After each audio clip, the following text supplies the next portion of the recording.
Okay, now we're going to be walking around my house and I am going to show you a couple of super easy things you can do to make sure your plants stay alive. I feel like, myself included, like I get really in the weeds about making sure my plants are okay, and am I doing enough? Am I doing too little? What am I doing? Am I killing it? I'm probably killing it.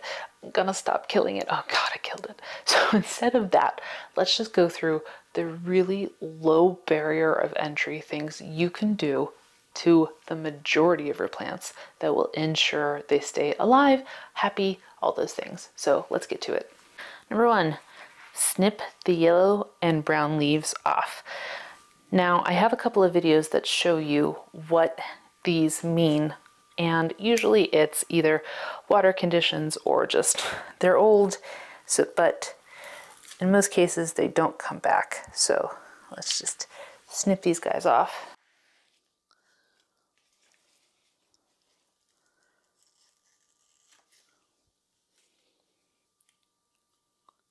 And as I've shown you before on this prayer plant, got a couple of crunchy edges because I used bad watering. Nothing I can do about that, but I could cut these off, but just, it's a whole thing. I don't care. So, point one. Just realized how dark my house is, and this is not conducive to filming videos, but what are you gonna do? That's why we have the YouTube studio. Next, rotate your plants. Now, this guy is George. George is a fiddle leaf fig, and he started with, I think, just these bottom leaves. He only had like 3 or so leaves, I think, and George, as you see, has become a very handsome boy indeed. But if you look, George has a curve. Let's see if you can see. So this curve starts right here, and that is caused from sunlight. Plants obviously will crane, I guess, to the sun to make sure that they are getting as much sunlight as possible. And George has been craning one way. He was craning this way. So rotate. Rotate your plants whenever you see something like this happening to ensure that they will grow straight. And also that the whole plant gets sunlight and not just one side. And I showed you this in my other video that this guy has a couple of crunchy ends because I didn't use the right water, which brings me to my next point. Make sure you have a good water supply on hand. I used tap water a couple of times because I'm lazy and I did not want to go out in the middle of winter to go get my rainwater. And I have a whole video that talks about that whole process.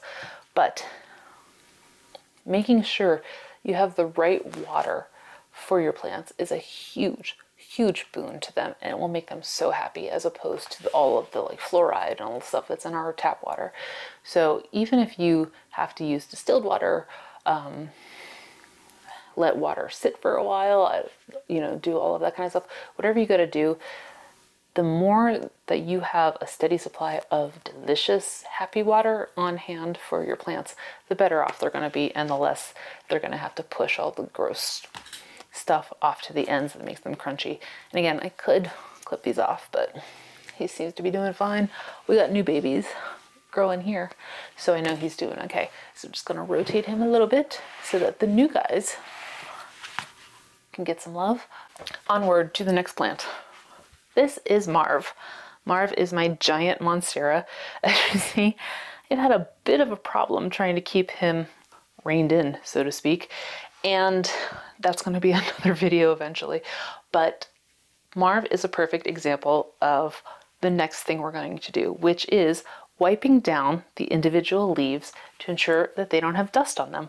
Now, it's not a huge deal, but it can be a big deal. Plants get their nutrients and their delicious vitamins and minerals from sunlight to produce chlorophyll. All of that whole fun stuff. And dust that settles on the leaves can make it more difficult for the plant to create all of these nutrients. So what you need to do is just take a damp cloth, it doesn't have to be soaked or anything, and just rub them on the leaves. Now, as you can see with Marv, he's got a lot of leaves. So it's a bit of a pain in the butt. I'm not gonna do the whole thing with you because I don't want you to get bored and click away.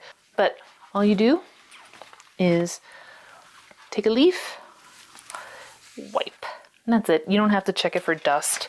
Just assume that it has dust on it and just do a quick wipe. It doesn't have to be crazy, doesn't have to be intense. Just a little dab will do you.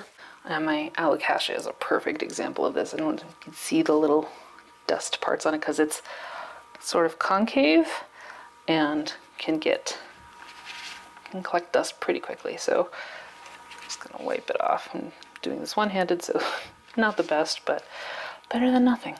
All right, this next one, I'm trying to find an example of it, but I guess I've been doing a good job. So I can't find an example of it. Let's check my other plants. All right, let's just pretend I've been doing a bad enough job with this. So we'll go back to George. If you look in here, you can see that there aren't any distinct holes or divots like that. And the thing that causes that the most is watering in the same spot over and over and over again. So to make sure that the whole root system gets love, you're gonna wanna make sure you spread the water around. So instead of just pouring in one spot, you wanna pour it around and make sure that all of the roots get some love. I have this philodendron. I'm not sure what he is, to be honest, but he's not a monstera, but he's something, I can't remember what he's called. You can see, like, he's pretty intense. And one other tip I have for you is to stake anything and give it some support so that it can actually thrive and not just go willy-nilly. The more support it has is usually the better. Now, I like to use just these. I got them on Amazon, but you can use bamboo stakes, whatever you have. And where is it? Again, bad lighting, sorry. Velcro. And this is plant Velcro, but you can use any kind of Velcro really. It just kind of, I like it because it will cling to itself and makes life a lot easier. So let me see if I can set you up and show you how I'm going to stake this plant. Does this work? I feel like it does. I know I'm super dark, but what are you gonna do? Okay, so stake. Stake should go as close to the root system as it can, but don't feel like you need to stab the roots. Now, all I do is, I always cut way more than I need. What are you gonna do? I guess it's better to cut more than less.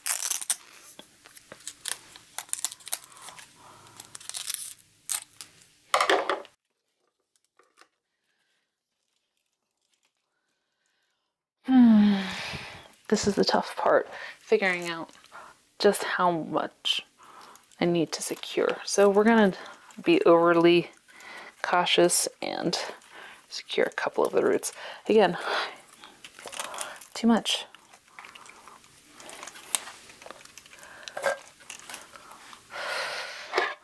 So I'm just gonna use one for now.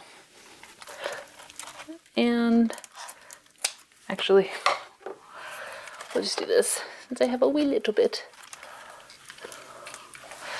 And now let me show you if you can see it.